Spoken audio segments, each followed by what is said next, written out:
0.7 psia and 6 degrees Fahrenheit at sea level, what is the pressure at 12,000 feet if air is taken to be compressible? So from our previous problem solving earlier, our air is incompressible. So in this case, our air is now compressible. So the air is compressible, our density is now changing with respect to our elevation. So meaning, as we go higher into our atmosphere, our density also changes.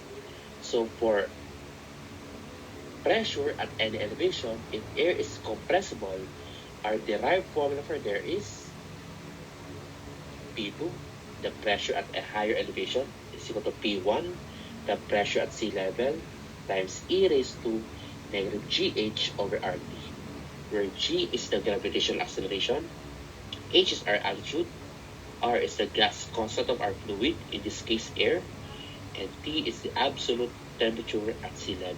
Okay, so P2 is equal to P1, it's 14.7 PSIA times E raised to negative G, that's 32.2 feet per second squared, times H, that's 12,000 feet, over R, that's the gas constant of air, and that is equivalent to 53.33 put pound force per pound mass Rankine multiplied by the absolute temperature. So our temperature here is 60 degrees Fahrenheit, and to make that absolute, we must add 460 to make that Rankine. So as we all know, in mathematics, if we have an exponent, it should be dimensionless or no units involved. So meaning we should cancel out all of the unit. And to do that, as we can see, we again have pound force and pound mass.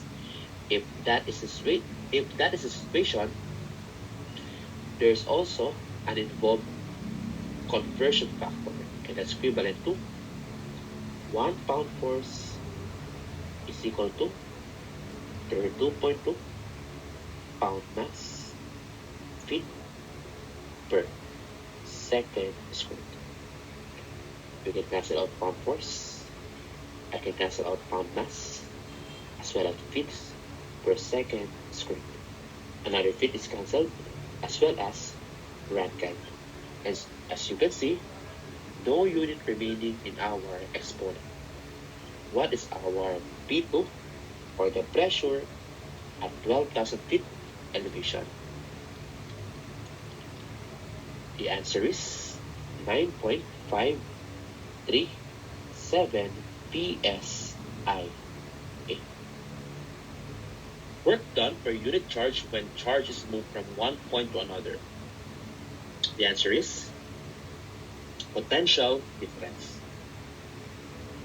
So we have a formula in finding the humidity ratio as 0.622 vapor pressure over total pressure minus vapor pressure.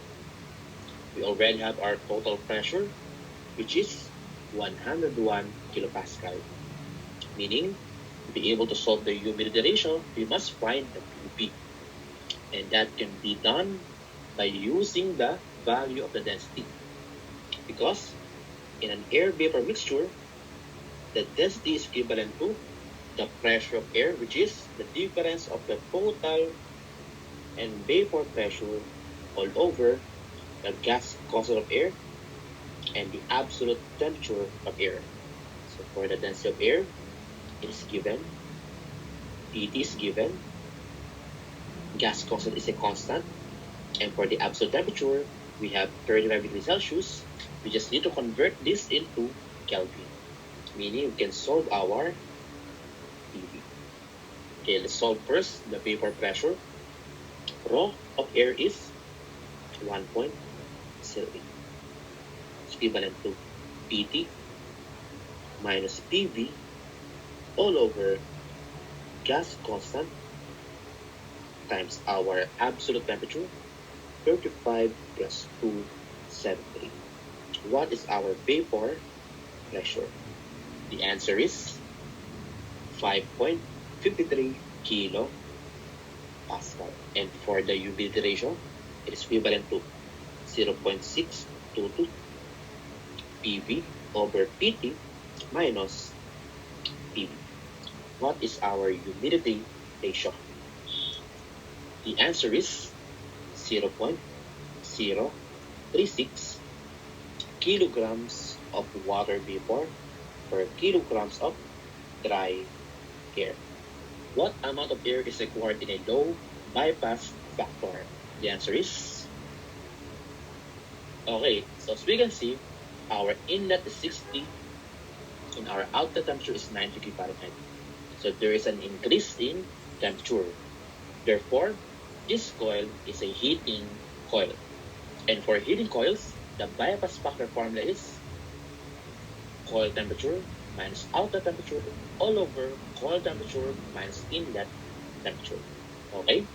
So our coil temperature or TC is 110 degrees Fahrenheit minus our outlet is 90 degrees Fahrenheit all over coil temperature of 110 minus inlet temperature of 60.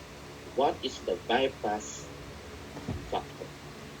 This is equivalent to 0.4. Percent excess air is the difference between the air actually supplied and the theoretically required divided by the theoretically air required. So we are asked to find the pressure drop in these ductings. So for the pressure drop, it is equivalent to specific weight of our fluid inside the duct and the head loss. And for the head loss, we know that we can use the Darcy-Weisbach equation.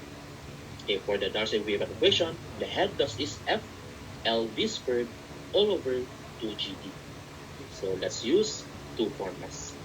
Okay, for our pressure drop, that's equivalent to, for our gamma, or the specific weight, it is equivalent to the density of the air times the gravitational acceleration.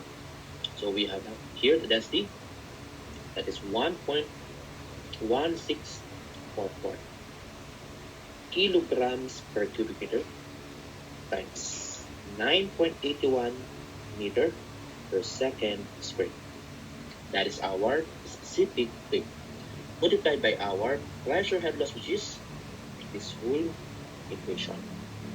So this is multiplied by F, that's 0.02 rather, times the length of our ducting, which is 15 meters, times the square of the velocity, which is 8 meters per second. That will be 8 squared. And the unit here is meter per second. And this unit will also be squared over 2 times the gravitational acceleration times the diameter. Our diameter here is 300 millimeters. So we know that if we divide that by 1,000, that will become meter. Meter times meter, that will be square meter. And second squared is also cancelled. And then kilogram, meter per second squared, that is Newton. And when another meter is cancelled, that will be square meter. So our answer will be in Newton per square meter or Pascal. What is our pressure drop? The answer is 37.26 Pascal. To sum the energies of all molecules in a system, energies appear in several complex forms is the internal energy. Okay, we have here a difference in the pressure, which is also equivalent to the specific weight of our fluid, in this case air, multiplied by the head loss. And we all know the head loss from the Darcy-Weisbach equation, that's equivalent to FL V squared over 2GD, wherein The velocity is unknown. Okay, so let's substitute our given. Our pressure here, by using the default metric units, the pressure should be in Pascal. So our pressure in Pascal is 350. It's equivalent to gamma of air is equivalent to the density 1.204 times gravitational acceleration 9.89.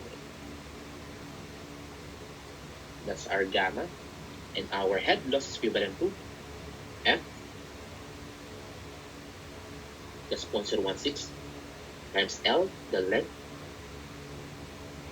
which is 25 meters long, times V squared, which is unknown, all over 2 times the gravitational acceleration, G, times the diameter, that's 450 millimeters, divided by 1,000 to make this meters. Okay, put that in your calculators. What is the velocity of our air inside our metal duct? The answer is 25.57. That is meters per second. At any instant, the number of particles passing every cross-section of the stream is the same.